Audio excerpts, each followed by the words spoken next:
How do we sound? Looking good? Am I projecting enough? I think so. Yeah?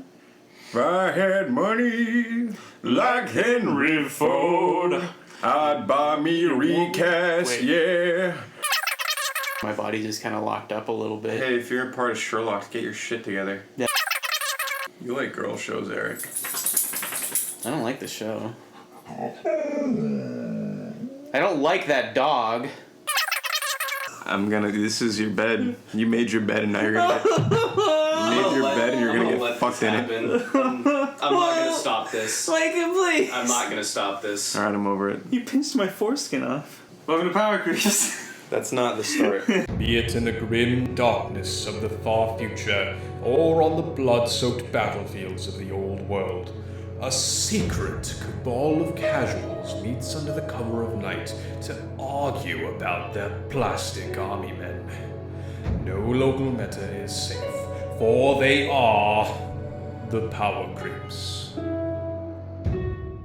Welcome to the Power Creeps. Welcome to the Power Crease. Morning, everybody. How are you doing today? It's a nice, bright new day, and there's a whole new game on the horizon that we're going to talk about today. Are you excited? Oh my god.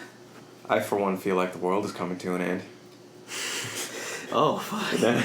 No, it's not that bad. If by world coming to the end you mean we're never gonna see anybody else because all we're gonna be doing is playing this game, then yes, it's coming to an end. Yeah, I think so. That. I will be locking myself in a room. I will be reading every index book, and then I will be just playing this as much as I can. First off, I just want to say sorry to everybody that the 2 or 3 people that we do have listening to us. I had specifically said that I would like to try and get this to be a weekly podcast, but we did miss last week. That was because I went to a convention over the weekend as an anniversary present for my girlfriend, and Wait. So which convention was it? That was Sherlock. You went because she made you go. You didn't. She didn't make me go. Yeah? I went with her because I wanted to take her there. We ended up doing that, and I threw my back out. But now I started up physical therapy again, so I'm starting to feel a little bit better, and we're gonna get this going again. We got to get your spine back into shape if you're going to be standing up at the table. Yeah, no, that's a big one. I really need that. It's either that or I can get one of those those body hoists at the morgue so I can just suspend over the table. Well, I mean, I really liked that idea. And get like the shuffleboard, yeah, that'd be good. The shuffleboard stick, and you kind of scoot things forward. We play on a 10x10, and the name of the game is Expedition. You go through 5 feet of terrain, and that's where the natives are waiting. They're waiting in the center. Oh God. Excuse me. Can you move Erik over to A7 over there? Can you we just gotta string you from the ceiling and just kind of scoot you over. Yeah. I'm gonna be honest. If that's the setup that we get, we're not gonna be playing Warhammer, but we're gonna be playing ceiling suspension. Historically, in the month or so that we've been running this, had kind of like a laundry list of all the releases that have come out, but everything just kind of exploded at once. Yeah, we had the leak-ocolypse happen. Somebody just took pictures of every single of every single faction book and the rules and everything and just threw it up there for everybody. So, hey there, if you're listening, I just wanted to say I really like the ring that you have on your hand. Really, really cool knotwork on that ring. It looks good on you. Just want to thank you. So, hats off to that good human that did that. We really appreciate it. But because of that, we don't have anything to sit here and really speculate on because everybody knows what everything is. No more guessing. No. And if you don't know what we're talking about, if you spend 2 seconds Googling or you go on Reddit in one of the mega threads right now, you can find everything. It's all out there. All the index books, the rule book. Points, everything. It's there. And for the most part, it's pretty okay. There's not a whole lot of stuff that have made us stand up and be like, what the fuck? So that's... Anything that I do object to, I can still see the logic behind it. And you're right, there's nothing where they blatantly felt like, let's shit on these people. It's if anything... there were some things that were in a dire need of an update that didn't receive it, but given they did kind of reel in a few other units, it's like, well, okay, this isn't the end of the world for now. The gap isn't as big as it used to be. So the units that, didn't really get the update that people would say they might have needed, the fact that, some of the higher end units were reeled in, the gap isn't as big. Yeah. This was something that I noticed, actually. I feel like a lot of what changed was a lot of the general elements that are just across the board in every army. Like, you'll find a melt-a-gun in every army. You'll find a flamer in every army. So all of the sort of general changes happened across the board. The really specific changes, I haven't really found it. I've found that if a unit had a special rule in 7th edition, they transcribed the special rule to fit 8th edition. Yeah, like realistically, the biggest changes I saw just at face value were any of the unique units, like the Incubi or Sanguinary Guard, stuff like that. They had, a power sword or something like that, but it was modified in a way that made it just a little unique to them. Mm-hmm. So it was -3 Ren, but it did D3 damage instead of 1. Just little tweaks like that to show like that this unit is special in such a way, but it still kept the core idea of what the rule was. Yeah, and that's pretty good. We can get into that a little bit more in detail in a couple minutes, because I'd like to open this up with gentlemen. How's your hobby going? Well, the past couple of weeks have been painting up on my Gene Stealer cult for Shadow War, but now that 8th edition is here, I've been kind of staring down that question of what do I really want to put my time and effort into for the upcoming new version of the game. It's fucking hard. I've been sitting on a lot of Mark IV power armor, more than I could feasibly use for a Horus Heresy army, so part of me is like, well, maybe I'll start a Loyalist Legion, but I feel kind of committed to... I mean, I'll be honest, I'm not impressed at the moment with what I see for the Chaos book, but that kind of just... I feel resolved to make it work, and so it's like, alright, well, what can we start getting for Chaos? So I picked up a new Hellbrute. I really like the way... I like walkers in general now, just from what I've seen in the rulebooks. Granted, that could all change down the road, but I'm planning on implementing them more. I have a Mauler Fiend that I still need to put together, so, big scary demon robots. That's what I'm going to be working on. I like the Dinobots a lot. Oh, yeah. Micah? The Herosaurus Rex. Outside of list planning, I've just been editing this fucking podcast. Oh. I really haven't done... Is that your hobby? That's my hobby is just doing this podcast. I'm so sorry. It's most of my hobby hasn't been in the models. It's just been looking at the releases, planning out how I want to run my armies, thinking about changes I need to make, things along that line. So realistically, it's just been like, how do I want to run my Blood Angels in this? Because how I've been seeing all the releases. I feel pretty confident in saying most of my armies are going to play out the same way I used to play them, except for, I guess, the Dark Eldar. Just how I deep strike, close combat, I can totally do now. Realistically, they're going to be the biggest change in how I play. Way more aggressive. I can run. I can take my witches off the shelf, and I can dust them off. Yeah, that'll be great. I can dust them off and put my witches back on the table, because they're actually going to be pretty decent. The notion of just if you charge, you get the first round of combat is going to be huge. What's their movement again? It's like 8? Witches are movement 8. That's nuts. They move as fast as a Gene Stealer. So you might get shot. Fuck, really? Wait. Oh, fuck. Gene Stealers are movement 8, witches are movement 8. So you might get shot at once, and then you're in combat. Yeah, and a lot of models too, we've been seeing, like the Harlequins all have a general rule that they can advance and charge. So that brings a whole different way of how I'm going to choose to run my Harlequins for the first fucking time. Bottom in 7th, gonna play him in 8th. Oh boy. That's pretty cool. So what about you, Eric? What are you working on? Well, a little bit of this and that. A lot of my extra Custodes stuff finally came in. I was pretty happy about that. What came in? I got my Contemptor Galatis, the sword and shield one. I like that. I got my Achilles, the laser spear guy. I bought Ixion Hail.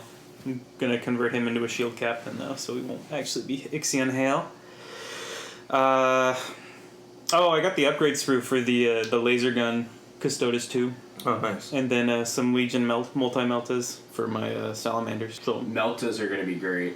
yeah, Really I'm excited about Meltas. I'm gonna run Melta bunkers. I think I kind of got to look around to see what I want to do for flamers. Mostly, it's gonna be building for a little while as soon as my back gets better. But I have a great physical therapist, and I think that'll come a lot quicker than I thought it would. So the other day was pre-order day. Yeah. The opening Walked down pre-order our day. happy little friendly local game store. Mm-hmm. I kind of gave the Dark Vengeance release a miss. The last time I went to a pre-order and subsequently the party after was Assault on Blackreach. That was a cool box. That was a fun box set. And that's what a lot of people are saying, that the Dark Imperium is like the best set. That, well, of course, GW is saying that this is the best box set. This is the best one because it's the newest. Of course. Bang for your buck, you're getting a lot out of the box. Oh, dude, without a doubt. You're getting 3 characters for both factions. You're getting brand new units. It's not just, here are the new Snap 2s. Here's the tacticals again. It's you're going to be getting the brand new models. You're going to get a hardcover rule book, which looks fucking beautiful. Yeah, okay, this is the first time they've ever put the hardcover official... it's not the little pamphlet book, which I did like. Not to say that I didn't like the little... Well, I like the mini tiny book. rule book only because, it was there and it wasn't... It made transport easier. Yeah. It was an alternative to the hardcover book, but if they're just handing me the hardcover book, it's like, ooh. I'll take that. I've never really been impressed with game companies' packaging outside of like when Wizards of the Coast started the new Magic the Gathering booster packaging and everything that looked pretty nice. But the way they're packaging Dark Imperium, I thought was really cool. The slidey box? Yeah, they got the slidey sleeve box, and then they have all of the sprue and models in their own separate box that has a sealed sticker on it, so that nobody's opened it and taken stuff out, and then it's not scratching up the book underneath it, and then Which it has is nice. Yeah, that's great. So it can still be like a collectible and everything. Yeah, exactly. Like out of the box, you have a collectible book. And then in the inside of it, it has these 2 side pockets that have all your dice in one and everything, and then all of the little cards and pamphlets and measuring tools that you need in the other one, which is just like it's not much of anything. But you can tell that thought went into it. Yeah. It wasn't just, here's a box, put the shit in it, and close it. Yeah, so the fact that they're putting a little bit of extra something to it was kind of nice to see. It showed thought. Yeah. It showed thought. Anytime there's purity seals on something, man, that's... Yeah, that's a good feeling. That's a good feeling when you get your new box and you actually get to break a seal. Or when you get to take the shrink wrap off. And our shop operator was actually painting some of the units right there when we showed up. So there was an open box there in front of us, and we got to take a look at all the sprue and stuff inside of it. The Primaris Marines are big. That was my first thought. Was just they're big. They feel good in my hand. Yeah, they feel feel good like in my a hands. good size. I like the weight of the Nurgle Marines. Yeah. They're just so bloated and just... very dense models. Mm-hmm. I don't know if it's just the way that they did the sculpts or if the scale of the Primaris Marines makes it easier to do this, but it's very easier to have a guy like aiming his bolter. Yeah. I think that's just the scale. I think the scale of it just allows them to pose them in better ways. It's like with the standard Marines, you can do it, but I always felt it's like they're holding the gun in front of their chest, just directly in front of their chest, and then they're turning their head to the side. Like, their arms are like weirdly outwards to accommodate the gun that you're going to be putting in. I think I've only recently started seeing it where it actually looks like they're aiming in the really new stuff. So like the Mark IV and the Mark IV and 3s. Yeah, and actually it looks like that bolter was meant to be in there. Yeah. It's not just so much this is my bolter. Yeah, they're holding it out to you. That's a good point, Ian. Mm-hmm. Holy shit, Ian made a good point. I have fucking good points. Oh, no. That was good. Another cool thing, they included the new flying bases for the interceptors. Those were weird. I got some opinions on the interceptors, but we'll get into that in a minute. Rules for the interceptors aside, what did you think of the new flying stand for them? I like the new flying stands. I thought those were really cool because there's not a hole that everything has to sit in. Yeah. It's like a little clip sort of hook. A little hook and it's just a hook that it just kind of hangs and on. you can shake them around and everything and they're not going to go anywhere. So I can pick it up and position and it's fine. And then when it's done, I just take it off and I set it in and there's... Makes storing easier. Yeah. Makes storing a lot easier. You don't have these weird 4 or 5 inch tall models just because it's on a stick. Yeah, that's... You don't have my 120 drones. No. You don't have my 120 drones that I can on the stand without spraying because I'm a fucking idiot. Those were dark times. That was when I was in, I think, middle school, if not at the time. So I glued everything. All right, I didn't realize you were supposed to primer shit. I think, gosh, what are some of the sins that we've committed to old models in the past? I know I put shoulder pads on like backward, like the wrong way on some of my earlier models. Yeah. A lot of the poses. I think one of my favorite ones is like the bolter is like on the Marine is holding the bolter on his head. It's pretty good. Like it's up against. Because like his arms were like positioned too high. Too high He's up. like elbows out. It's like I didn't pre sculpt like mold anything. It was just like I'm gonna glue this arm on, I'm gonna glue this arm on, and then however the gun goes on, then that's how it goes. I still wince at some of my old Terminators that have the Crux Terminatus on the wrong shoulder. It's just like, oh, God. Or they'll have like two of them. Or the ones that have like all the Marines that you put too much super glue in it so their head just lolls to the side just a little bit. Mm-hmm. It's just like he's giving you the using super glue for plastic models. Yeah. And he's just giving you my the entire Tau army. He's just giving you the pug head tilt. Like, I'm way too much of a perfectionist now to look back on any of my old models. That's the fun of it, though. Yeah. Yeah. Well, see, that's the thing, though. You haven't gotten rid of them, so. That's true. I still have all my crisis suits with all their weapons attached on them still. I remember when you gave me your bits bag, and I found the Gene Stealer that had it was a Gene Stealer that had a Dark Elf spear glued to it and a missile launcher. That was my mascot for the longest time. He is just ready to party. Yeah, so I picked up a Dark Imperium. I split a Dark Imperium, so I'm doubling down on my Primaris Marines. I bought the Chaos Index, and since Mike is getting 2 rule books, I'm going to be buying one of them off of him. Yeah, I'm doubling up on Primaris, and then I'm keeping one of the Nurgle, just because I'm not entirely sure what I want to do with the Nurgle yet, because I do have Death Guard for 30k. I kind of got a debate on what I want to do with that, but then I picked up 3 of the indexes, so I have both of the Xenos and the one of the Imperium books. Yeah, I just had to get Xenos 2 and Imperium 1. Yeah, I'll probably delve into everything else later. I will eventually need to get Xenos 1 for my Eldar, but... well, I mean, I'm going to have it, so it's not like... Yeah. Realistically, I'm going to want to get all of them, just because the convenience of having somebody come over and want to play a game, and it's like, hey, I got your book. Like, no fret. Yeah. I got it. I also like collecting the books. I like collecting rule books. Oh, with you there. Yeah, so just having the book for all of them will be nice. Our store rep he's a pretty cool guy. Yeah, so. He threw him out there and we got to flip through him for a little bit. It was kind of cool. Got some extra opinions. I mean, we had seen everything prior to it, but it was good having the assurance. It's like, okay, these This is printed. This is printed ink in a store. This is what it is going to be. These rules we've been obsessing over for the past 2 days are legitimate, and we can keep on working with those facts that we have. Yeah, exactly.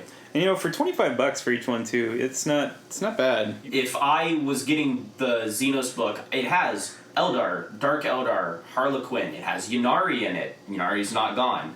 So realistically, if you played 2 of those armies, you only need 1 book. Mm-hmm. It's the spreading out that kind of forces you to get more than 1 book. But you do get a lot in 1 book. Yeah, so if you have multiple sort of armies that are all within the same sort of thing, like a specific Space Marine chapter. Yeah, you have White Scars and you have Raven Guard. I do like seeing all of the Space Marines. Space Marines are 1 book. Yeah. Blood Angels. By the way, I don't know Wolves. if you guys noticed, the Space Marine book is like twice as thick. Yeah. Well, I mean, the Space Marine book is thick. Yeah. That's been the case. And it's not like $40 either. No, it's the same price, Yeah. which is kind of cool. They didn't decide, you know what, this book is bigger than the rest of them. Space Marine players got to pay $30. No, $25. Everybody's just $25. Ian and I were kind of talking about it earlier too, and we really got the impression that these are just going to be holdover rules until the actual books start coming out, and it seemed like a really nice way of them to be like, hey, we want to give you something to hold you over. It's apparent This is to for us. you to play. This is for you to play right now.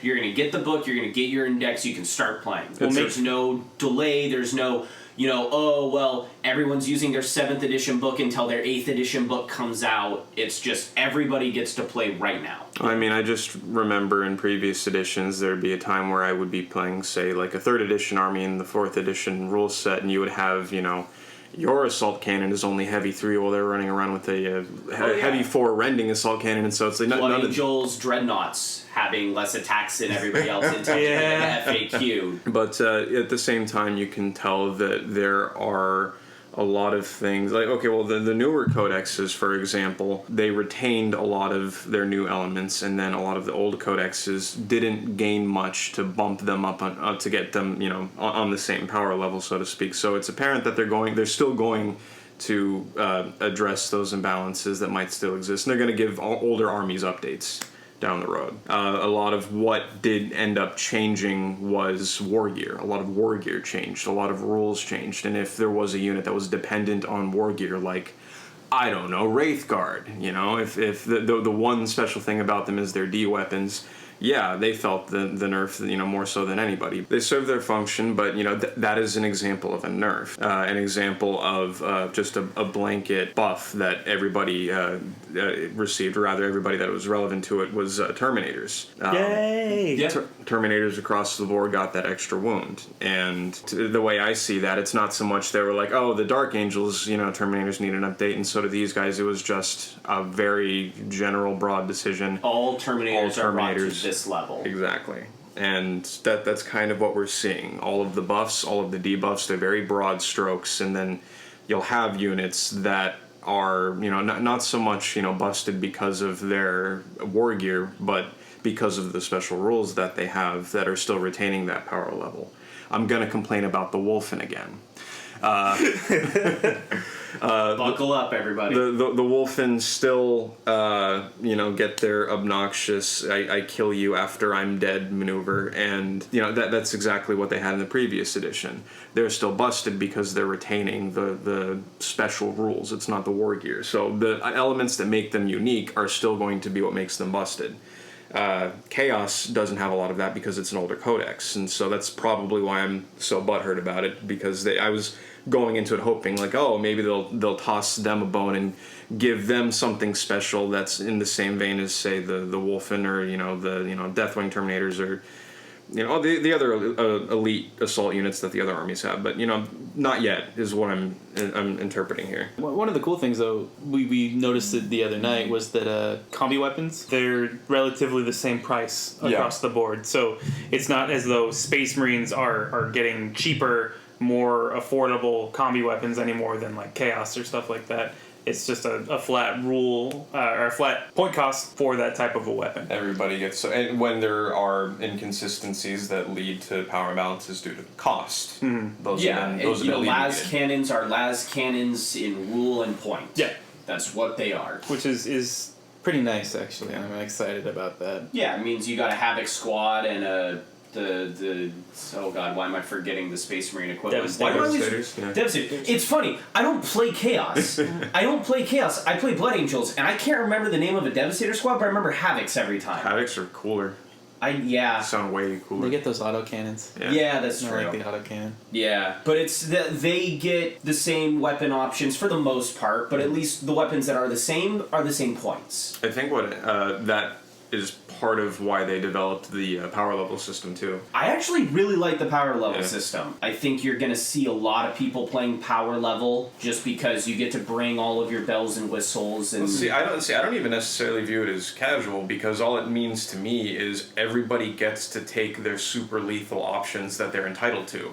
True, everyone gets to max out. It's not like one person gets to max out and the other person doesn't. And so when you have that in consideration, and the fact that across the board weapon costs are the same, you're still on relatively even footing. I think it just makes the list making process much more efficient and quick. No hour-long list making process. Yeah, I've seen a couple of battle reports already for people using just power levels for 8th edition, and I think it'll be a lot more common than we were initially thinking, and I think that we'll probably play it a lot more often than we were initially that was thinking. The first thing I started to do when I got my hands on the leagues. It's I wasn't let's write up a list the old way. It's like, okay, let's experiment with this. Let's see what a 50-point power list. Yeah, let's make a 2,000-point list, and I gotta make sure I got all my guns written down and everything. It's like, no, I'm gonna look 50 points. Okay, I'm gonna take this unit, this unit, this unit. How many points do I got? 28. Cool. I got more points to play with. Yeah, and that's what it is. I will say it's a bit of a struggle if you're 2 points short to kind of fit that in.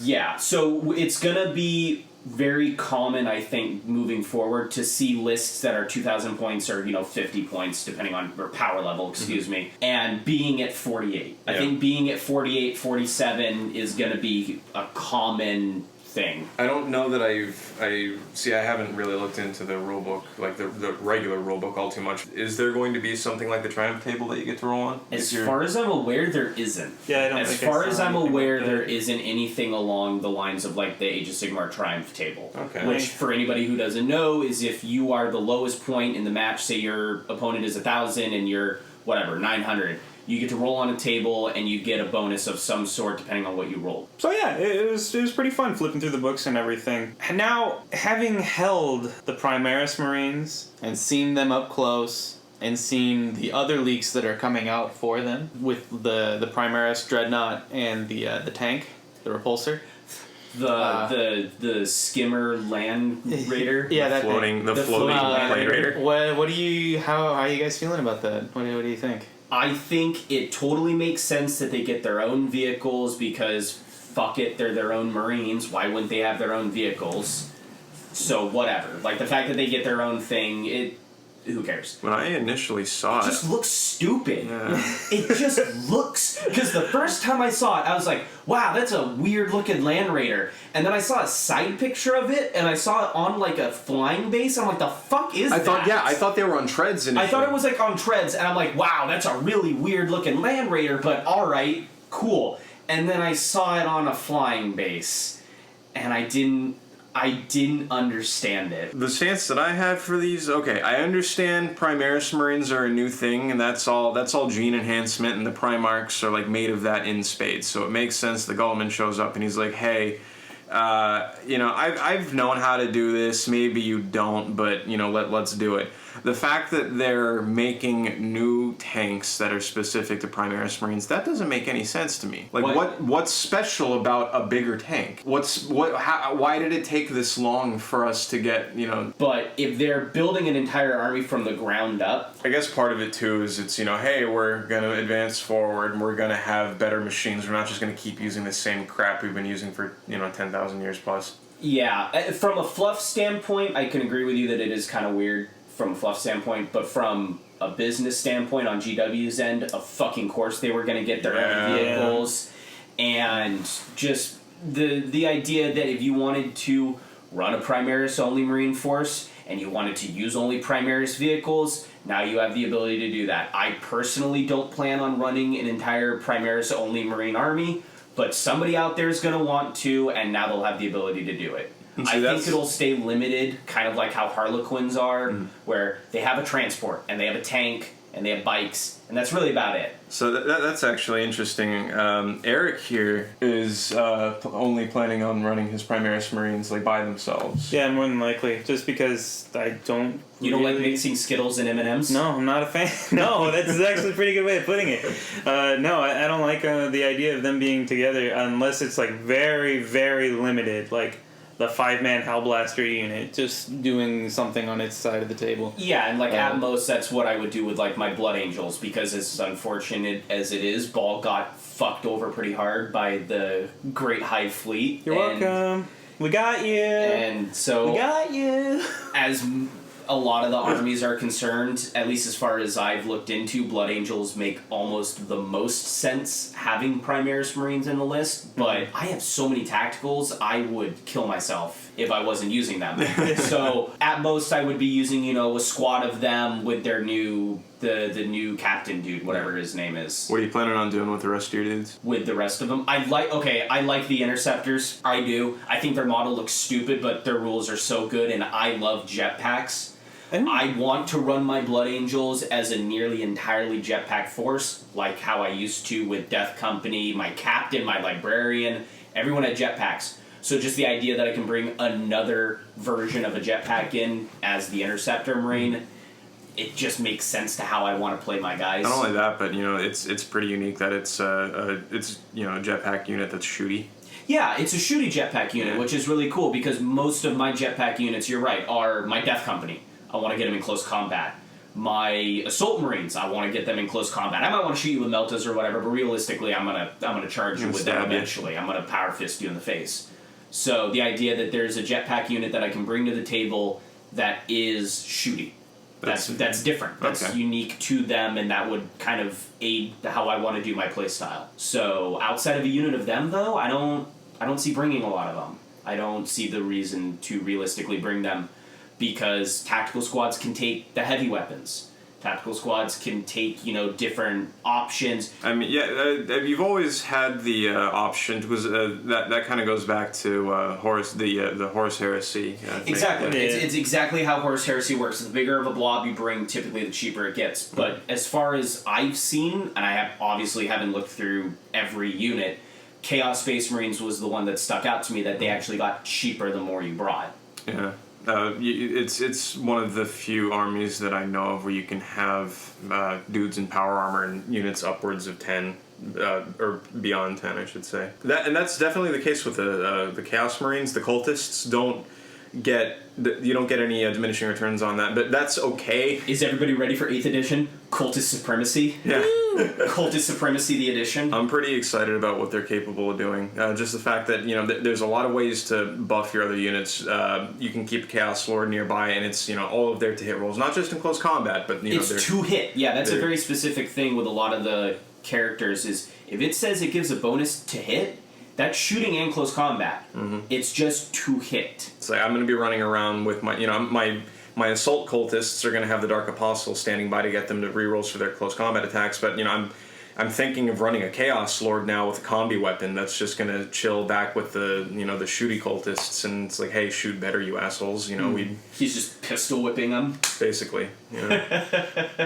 Yeah, I think due to their numbers, the cultists are going to be able to accomplish a lot of great things. They're going to tar pit like insanity. Mm-hmm. They're going to get up in your face with how advancing and assault rules work. So you can advance and then still shoot assault weapons. You can and then can you advance and shoot pistols? I'm fairly confident you can't. I think it's only assault weapons that can. Yeah. So that's still an option, though. You can move, advance, and then shoot assault weapons. So it might actually behoove me to just use them as things other than cover. Like, I never put them out there expecting them to kill things. It was strictly like, you are here to cause problems for the enemy and to give me cover. What do you think about their close combat weapon giving 1 extra attack? Oh, it's fitting. I would be so upset if the dudes with just a pistol and a close combat weapon didn't get 2 attacks. Like, I wouldn't consider taking them. Now, bearing in mind, it's 2 attacks on a cultist. It's 2 attacks, but hey, 10 cultists, 20 attacks, getting bonuses to re-roll and to hit and things like that. I mean, that's a lot. I've seen the miracles that they can pull off. It goes back to my whole theory of, as long as you're making your opponent roll a lot of dice, it doesn't matter how good their save is. Yeah. They're going to die. That's just how it works. That's one thing I have noticed, actually. There's an abundance of stuff where it's re-rolls to hit, but I have not seen many re-rolls to wound. Yeah, rerolls to wound is very specific to other things. I know, I think it was the Sanguinary Ancient, who's the lieutenant of the Sanguinary Guard, if you want to consider him that way. He gave rerolls to wound, if I remember correctly, which was that was a big deal. That is very unique to how his character functioned. So that was one of the only ones that I can think of, in all honesty, because even the Harlequin Troop Master, that was hits. Mm-hmm. Almost everything was hits. Very few things are wound. So that'll be a big deal seeing going forward with different banners. Banners are going to be a thing in 40k now, which is crazy. It brings me back to bringing my BSB in fantasy.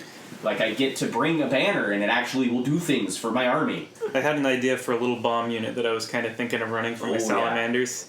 Yeah. It's just turn 1, drop pod with Vulcan, an Ancient with the banner, and then 8 Stern Guard with combi Meltas, and just wasting whatever is right there by tapping both guns, and then because of all the bonuses, I'm hitting on 3s, re-rolling with both profiles, and just obliterating whatever's right there, and then assaulting the remains. To put it in perspective, how many points was that? It was like 600 something points. It was like 600 points. It's pretty expensive. I still think you could accomplish the same thing just by taking company veterans. I don't doubt it. I Oh just my said God, the Stern idea Guard that- because that's what I have at the moment. Company veterans, Vanguard veterans, they're gonna come back in spades just because deep striking you can assault. You can assault out of deep striking. That's just, if you deep strike, and there's a lot of different terms for deep striking now, like how have Manta strike, I think it's jetpack assault for any Space Marine unit with Terminators jetpacks. teleport. Yeah, Terminators teleport. All of that is at the end of your movement phase, you can put them anywhere on the battlefield, 9 inches away from an enemy, and they can shoot, they can assault, just like normal, as if they just were there the entire time. I'm pretty excited about that, by the way, especially with the new Elite stratagem. I'm going to try and do a Salamander Deathwing kind of thing. Yeah, and you could do Terminators can assault out of deep strike. That's not a Blood Angel formation specific thing anymore. That's just you deep strike. It's 9 inches, but one of the command points that you can spend is a single dice reroll. So you have a chance to reroll a single dice. So now every unit almost has fleet, or at least a form of fleet. And I mean, I have units that do that in Age of Sigmar, and I'll tell you, with the 9-inch charge, even with rerollable, because like I have that on my Fire Slayers, you win some, you lose some. It can fail. It's 9 inches. Your average is 7. You can almost reliably fail. But I don't exactly. You can almost reliably fail that. You want to go into it assuming you're not going to make it, and if you happen to, it's the best day of your life. Yeah. But Yeah, oh my god, if my Death Company came out with Dante, 9 inches, they get in, oh, that unit's fucking dead. But if you don't, it's like, well, okay, I've suspended my brutal assault unit that only has bolt pistols out there in the middle of it, the thick of it, and so you really have to think about it. But on the flip side of that, units that deep strike and are meant to shoot have become unbelievably powerful because like the interceptors, they have an 18-inch range each. So the idea that they can deploy 9 inches away guaranteed, hell, their gun's 18, why not put them That's good 14 inches away, put them still in range, but they can unload all of their guns. Avoid punishing fire. Yeah. They're gonna. There's going to be more strategy for shooting deep strike, They and can I think shoot that's going to be units. really cool. And it's not just going to amount to, hey, I need to go and pop that tank. Because you can't teleport close enough to get the Melta. Exactly. You can't, your Melta gun is, what, a 12-inch range, so you need to be within 6 inches to get the double. Well, you're not going to get that in Deep Strike, or at least the first turn. You're going to have to move later. Rather than talking in broad strokes here, specifically in your factions that you guys are looking at playing, what are you kind of excited about, and what are you not so excited about? Well, I'm excited about cultists. I'm excited about how Chaos Lords and the other characters are going to interact with it. I've been just a furious little boy about what they did to Possessed and Obliterators. Well, what's up with that? Well, what's so bad about what they've done? I guess it's not so much what they've done; it's what they haven't done. As a Word Bearer player, I believe in my black little heart that Possessed Marines ought to be on par with the other elite assault units that are out there. They aren't! Yeah, they're not.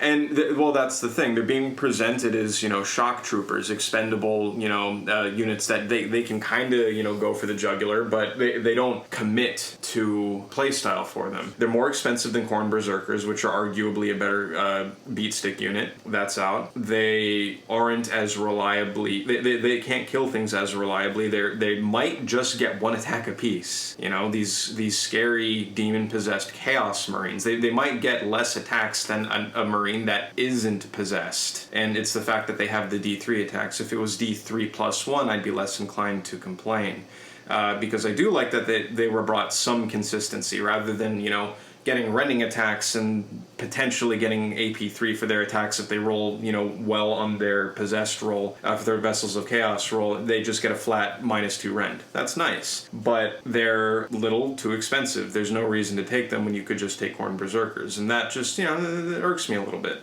Obliterators, same idea. They are stuck with their random weapon rolls again, random strength, random AP, random damage, that sort of thing, and when you could rely on them to have a set weapon each turn, they were one of the strongest units in the Codex. And so I feel like they nerfed a unit in an army that didn't really need nerfs. It's already kind of behind the curve, and then they took a unit that desperately needed a buff and did nothing to it. I'm still probably going to run Possessed because I love them. They're one of my favorite units in the army, and they're very intrinsically linked to my legion. But I'm pretty ass blasted about it. The thing is, though, I can't voice my concerns without sounding like I'm complaining.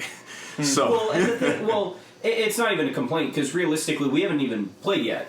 yeah, Cards on the table, we haven't played a game yet. So, on paper, those possessed Marines might not be what you want, but we get them on the table, and you might be really surprised by how well they do. I think it goes both ways too. You might see on something on paper looks amazing, but you whiff your attacks, and now it's fucking dead. yeah.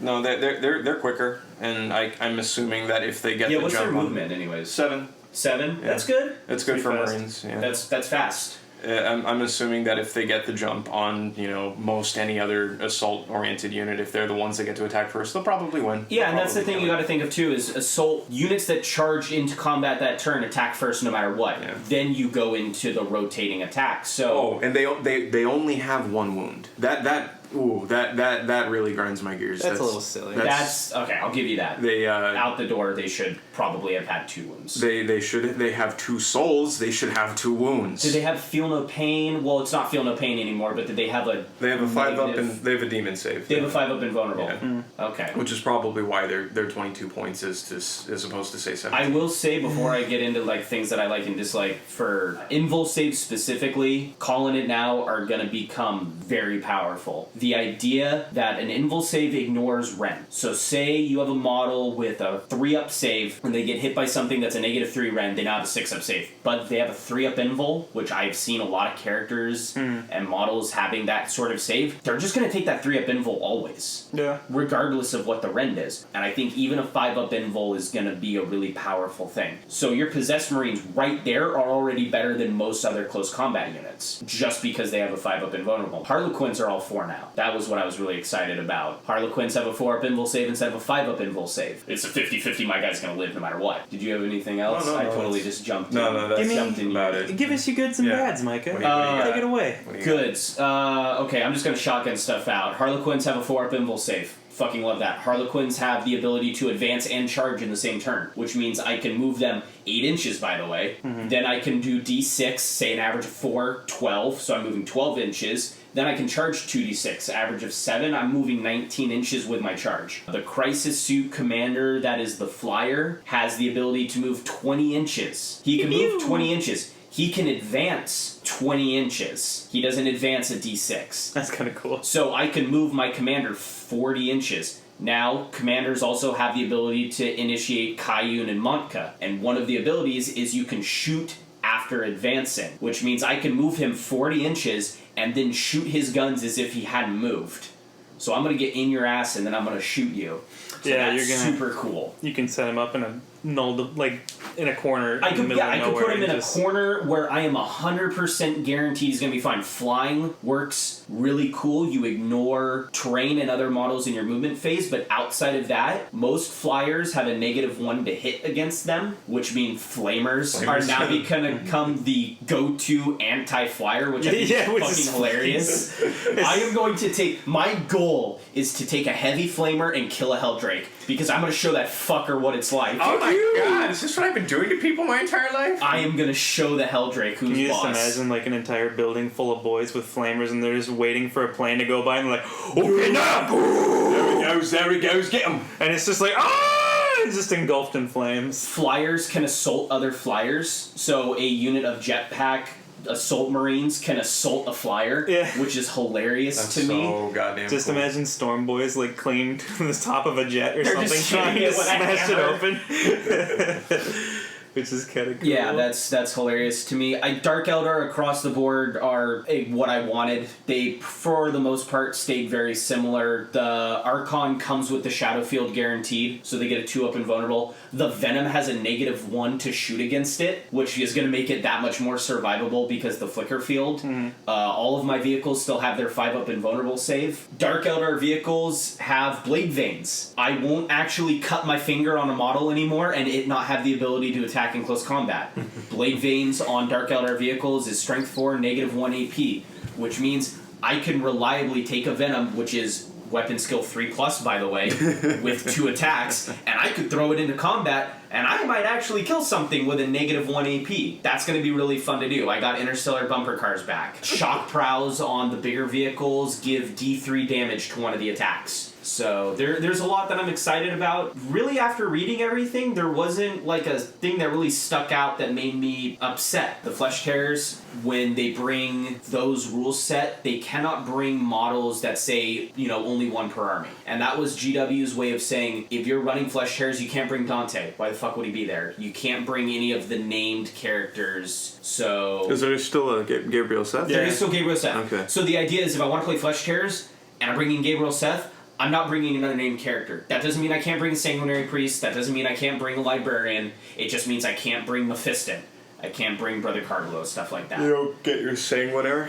Sanguinar I don't get, Yeah. and that's just because he is also under the key idea of only 1 per army. That's a little upsetting, but I get it. Like, it makes sense. If I'm playing a very fluffy, specific, You're not perfect. I'm not a Blood Angel. I'm a Flesh Tearer, so they made that distinction. Ynnari are still in it, which means I can run Harlequins alongside my Dark Eldar and still stay Battleforged, which was my whole goal in 7th, was to be able to do that, but there just was never a reliable way. The Troop Master is an HQ choice, so I can actually bring specific HQ Harlequins. So just a lot of little things like that. The power levels of most of my weapons stayed the same. Nothing really changed. Riptides are still monsters, which I think is fucking stupid, because they finally had the chance to reclassify them as a vehicle, and they're like, it's still a monster. So they don't want to admit their mistake. They don't want to admit their mistake, but realistically, the idea of being a monster and being a vehicle, the difference is less now that everything has wounds. Yeah. But Haywire still won't affect it. So that's a little...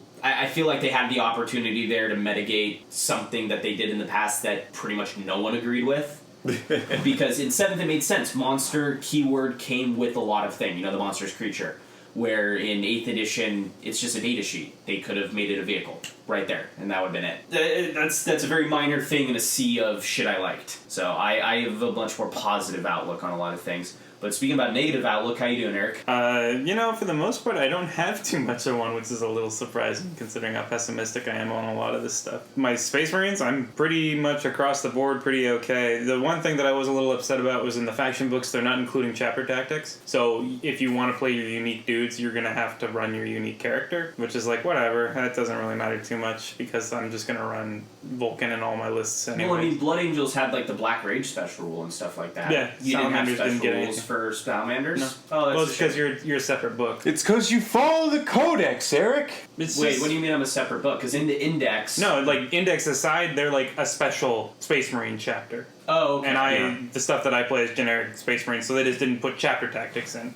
Oh, okay. Because, I was going to say with the Blood Angels, when you're looking through the book, you get to a page about Blood Angels, and it has, a page about, like, lore of what's happening, and then it actually has special rules on it for Black Rage. There were none included for a lot of the... Really? Units, yeah. It's a shame. So, Ultramarines, Crimson Fists, all those guys, they don't have special rules right now outside of their characters. That's a shame. Yeah, so gotta wait for that, which is like, whatever. I'm really pleased about how Terminator's deep striking works now.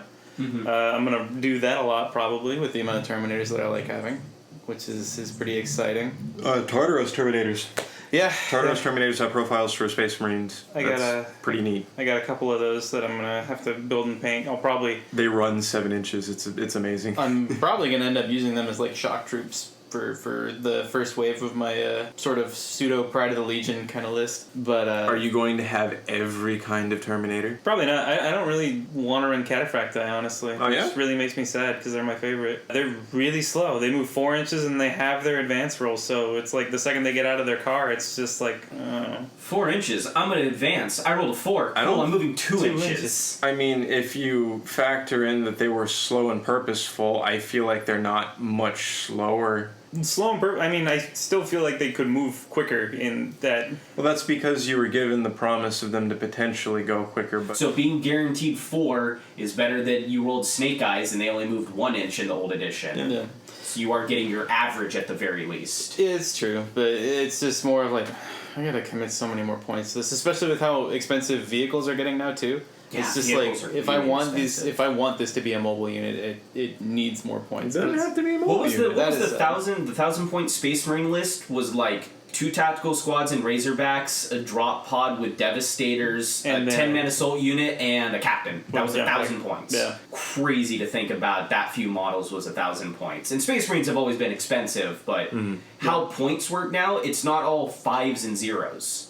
You can have a 3-point thing, a 2-point thing, a 7-point thing. So lists are going to be really, I don't want to say difficult to put together, but it's going to be tedious. Yeah, you'll definitely need to make a list the night before or something, because otherwise you're going to spend all day just writing them. But Yeah, you're just going to be writing the whole time. for the most part, I don't really have any gripes with the Space Marines. I'm pretty excited to kind of get down and play with it. I'm going to have fun with those. Tyranids, I'm also excited about. I have an Exocrine. I'll probably have a second Exocrine. Your big scary bug monster? Yeah, and then I'll probably get a Haruspex, just because that thing looks pretty dang cool right now. Seems like he's going to be a lot more effective. Venom Thropes give -1 to hit. Yeah, I like that. That's pretty really cool. That's really cool. The Biovore kind of confuses me. I like the idea of it just dropping massive amounts of wounds to remove stuff, but now it just does some mortal wounds.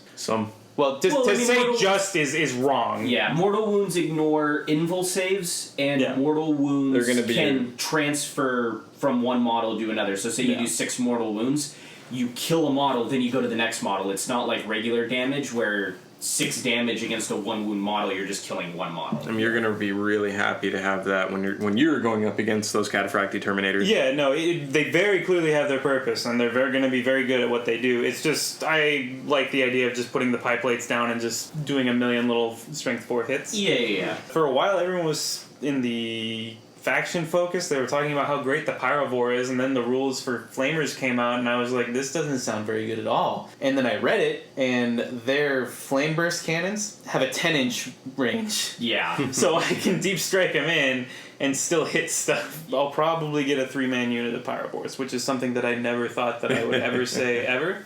And GW did their job. Yeah. Because they just made you spend You're money. gonna Yep. go buy models now. They got me, these sons of bitches. And I'm definitely getting Hive Guard now. I'm pretty happy with Hive Guard now. It's just a matter of, do I want a unit of shock attack guns or do I want impaler cannons? Your Hive Tyrant is can cast 2 psychic abilities. Yeah, Horror is really good now. The I- -1 to leadership and -1 to hit. I'm a little upset that I have 2 worthless flying Hive Tyrants right now. The hit that Twin Link Devourers took.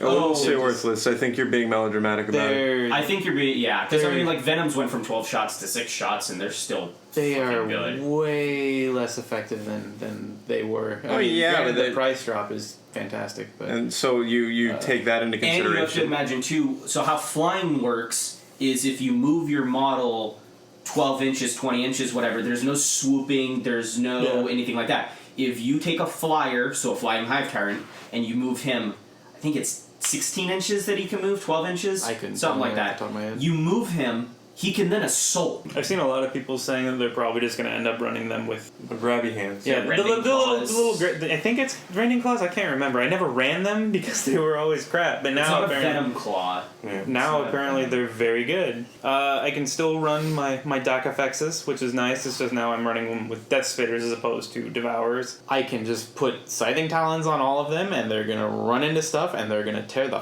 fuck out of it, which is great. Or if somebody decides to throw a horde at me, I can do a Thresher Tail, and I can do 4d3 damage with that every single time. Venoms, what is Or it? 4d3 Venom hits, sacks? I'm sorry, 4d3 hits.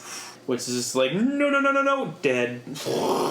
Probably gonna get FAQ'd because that was a little overlook on their part, I think. I feel like as they start releasing faction-specific books, they're going to start realizing, like, okay, now that we have a lot of feedback, what random rolls are so inconsistent that no one's going to take them, what are better, you know, so I'm just going to keep holding my breath. I think the point is that what we're kind of all getting at is nothing is nearly as clear cut as it was. Yeah, it's not as, like, decisively just this is fuck the Wraith Knight still, but besides that, you have more ways to kill the Wraith Knight.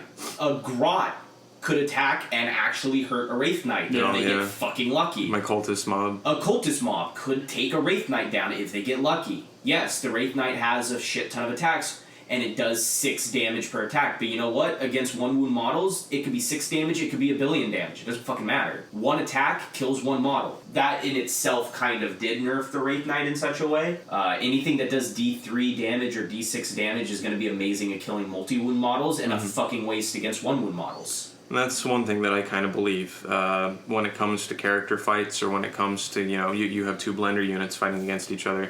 The amount of wounds that everybody's laying down is so high, it's really just going to boil down to who attacks first. Yeah, I still think tar pits are going to be a thing, just because the amount of attacks that you can put out limits the amount of models you can kill. So I think 20 blobs of Necrons, 30 plus blobs of Those are Cultists. going to be scary, yeah. That's anything that's like a big blob of guys is going to be very hard to deal with. 30-man units of Termagants backed up by a Tervagon. Yeah, holy shit, that's You're going to be. never gonna get through that. You're never going to kill it unless you, because it can spawn. So the Termagon can still spawn Gaunts, Still but it poop counts babies. as summoning. Yeah.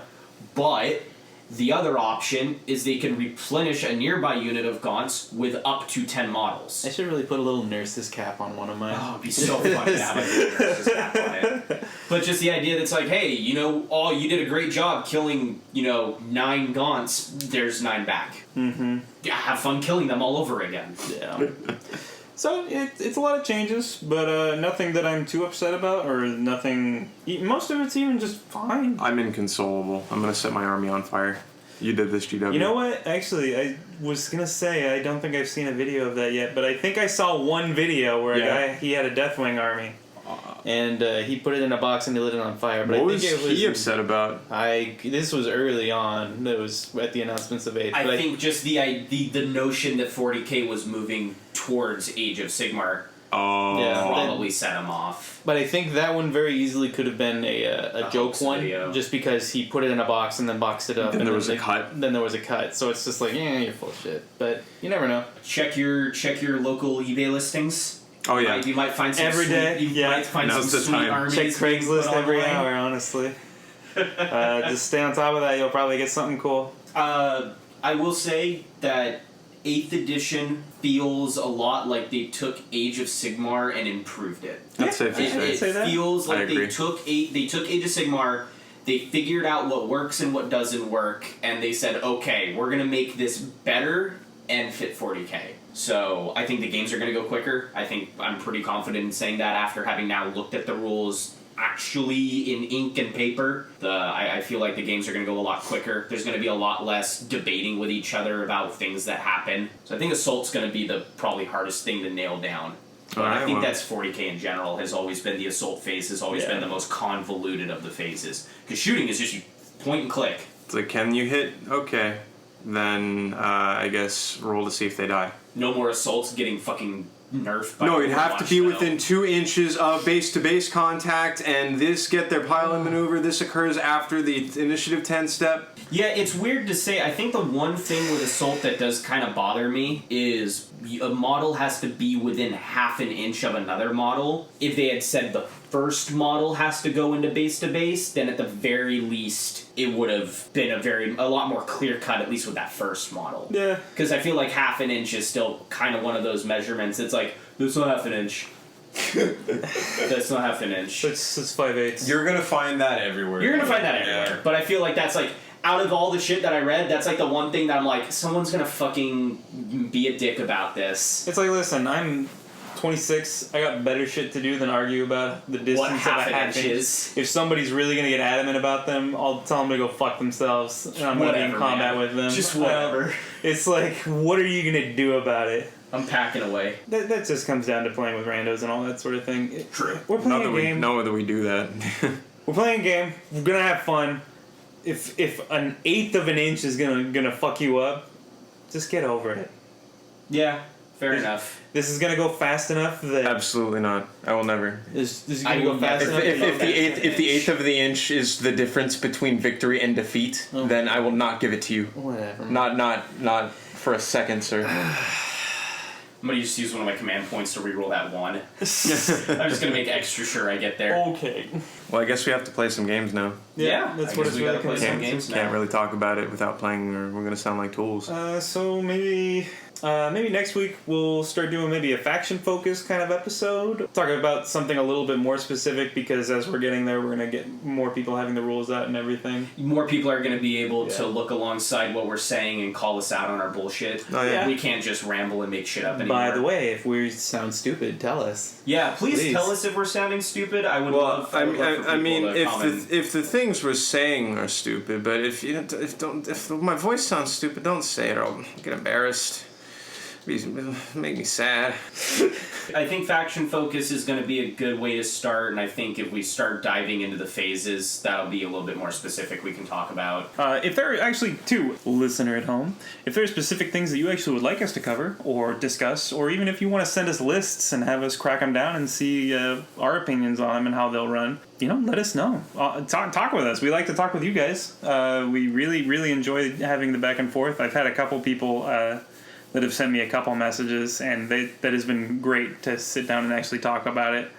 So, yeah. Because pretty much I'm tired of talking to these three guys. No. I'm done talking to them. We know where we all stand with everything, so. Yeah, it's just nice to get that back and forth. And that's really what we're kind of getting this for, is to talk about this game that we like with people that also like it. I think that's pretty much it for us. You've been beautiful. Don't burn your army, man. Don't burn your army, please. I know you're thinking about it. If you're going to burn your army, hit us up. Send it to me. I'll take it. Just don't burn it. We'll set up a PO burn box. You can mail them. Yeah. Just don't burn your army. Just don't burn your army, dude. It's gonna be okay. Don't be a dark elf player. This is coming from Chaos player right now. It's gonna be okay. We're all gonna have our time in the sun down the road, and you just gotta chill. Just gotta chill until then. We love you. We're the Power Creeps, and bye. Bye. Bye. Oh, okay. Bye.